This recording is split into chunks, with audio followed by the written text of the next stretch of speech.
사사기 20장 17절에서 28절까지의 말씀입니다. 베냐민 자손 외에 이스라엘 사람의 칼을 빼는 자의 수는 40만 명이니 다 전사라. 이스라엘 자손이 일어나 베델에 올라가서 하나님께 묻자와 가로되 우리 중에 누가 먼저 올라가서 베냐민 자손과 싸우리이까?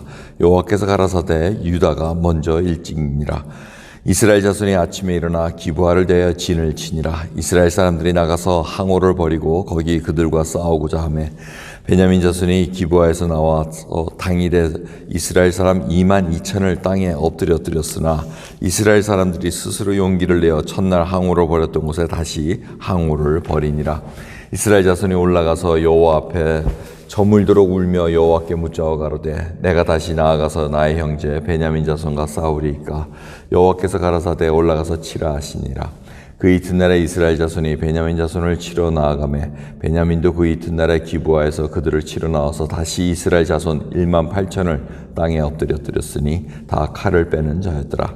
이에 온 이스라엘 자손 모든 백성이 올라가서 베델에 이르러 울며 거기서 여호와 앞에 앉고 그날이 저물도록 금식하고 번제와 화목제를 여호와 앞에 드리고 여호와께 물으니라. 그때는 하나님의 언약궤가 거기 있고 아론의 손자 엘레아살 아들 비느하스가 그 앞에 모셨더라. 이스라엘 자손이 묻자오되 내가 다시 나가 나의 형제 베냐민 자손과 싸우리이까 말리이까? 여호와께서 가라사대 올라가라. 내일은 내가 그를 내 손에 붙이리라. 아멘.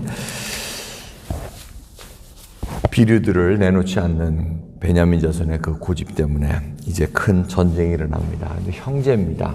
형제 간에 이제 싸움이 붙은데 베냐민 자손은 딱 진을 치고 있고 그다음에 이스라엘 자손들도 쫙 이제 싸우기로 작정을 했습니다. 근데 그들이 베델에 올라가서 하나님께 물었다 그럽니다. 성막은 지금 실로에 있는데 베델에 올라갔다는 것은 위치상으로 가깝고 베델에 아마 신당을 만들어 놓은 걸로 추측을 할 수가 있습니다. 그래서 그들이 거기 가서 하나님께 물었다는 겁니다. 그래서 하나님께서 대답하시기를 올라가라. 유다가 먼저 올라가라. 이렇게 이제 얘기를 합니다. 아마 제비를 뽑았다는 그 얘기로 이해를 하셔야 됩니다. 그 제비를 뽑고 이제 올라오는 그 상황 속에서 잘하는데 20절 보면 이 항오를 버렸다는 겁니다. 항오를 버렸다는 것은 수적인 우세를 얘기하고 있습니다. 둘러쌌다는 겁니다. 둘러싸서 이제 자신만만하게 이제 하나님께서도 허락하시고 이제 죄를 징벌해야 되니까 했는데 결과는 2만 명이 이렇게 2만 2천 명이 그냥 죽어버립니다. 이게 완전히 큰일 났습니다.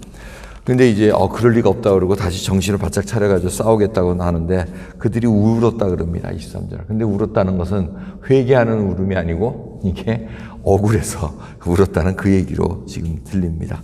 그러면서 다시 또 묻습니다. 올라가야 됩니까? 하니까 또 올라갑니다. 그 올라가서 또 싸웠는데 또 1만 8천이 죽어버립니다. 유다 백성이 이게 정신을 못 차립니다. 그래서 베델에 올라가는데 이때는 언약궤가 있었다 그럽니다. 온 이스라엘 자손이 올라가고 26절을 보시면은 거기서 여호와 앞에 울고 금식하고 번제와 화목제를 드리고 언약궤가 거기 있었다는 걸로 표현합니다.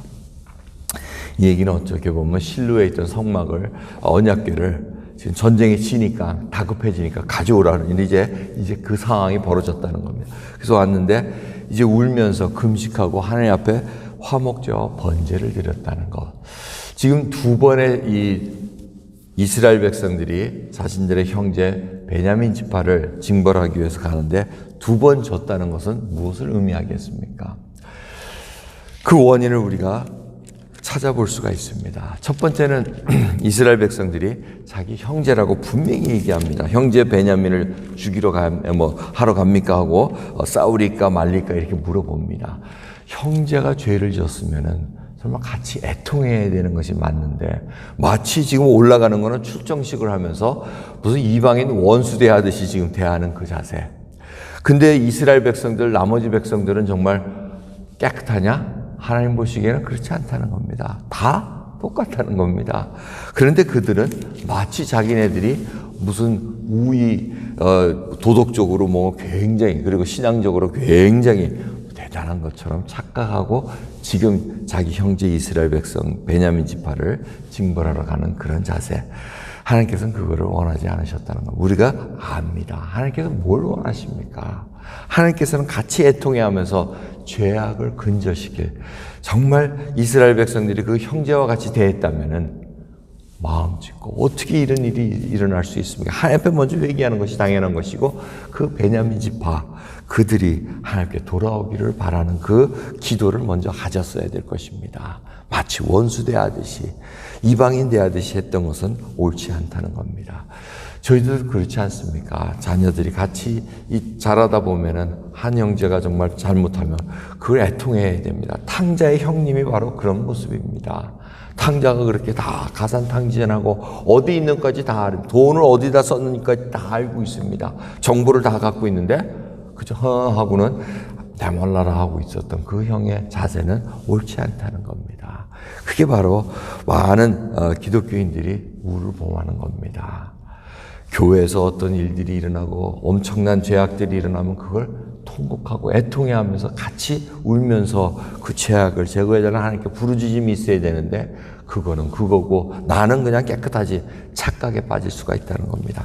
그 다음에 두 번째 알려주는 그 말씀은 하나님 앞에 날이 저물도록 금식하고 번제와 화목제를 요 앞에 드렸다고 얘기합니다.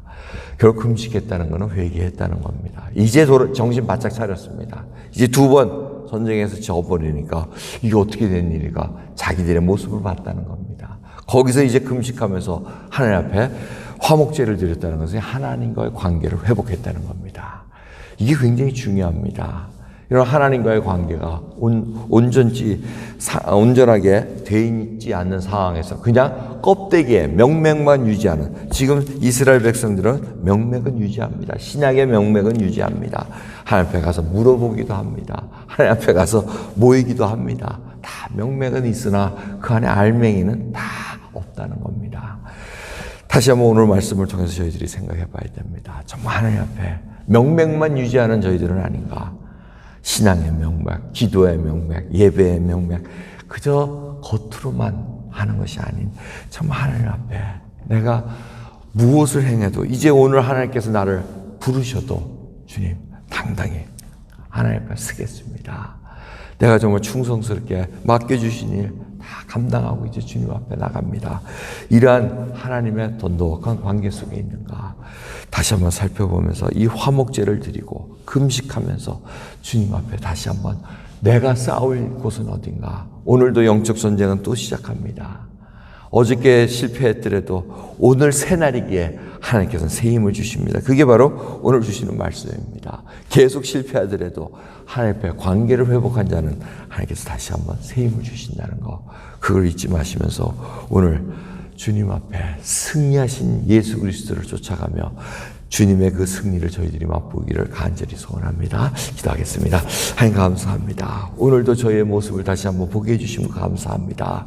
저희가 진정 예수 그리스도가 나의 주인이시고 나의 삶의 모든 것 되신다는 걸 고백할 때 진정 주의 말씀에 순종합니까? 한 말씀 한 말씀 저희 성품이 변화되고 정말 예수 그리스도의 마음으로 형제를 대하는 그러한 심령이 가난하고 애통해하는 심령이 있습니까? 온유한 심령으로 우리의 형제 자매들을 대하고 있습니까? 의에 줄이고 목마름으로 말미암아 하나님을 대하고 있습니까? 그 하나하나를 점검함으로 말미암아 주님 앞에 온전한 자로 쓸 수 있도록 붙들어 주시옵소서. 감사드리며 우리 예수 그리스도의 이름으로 기도드리옵나이다.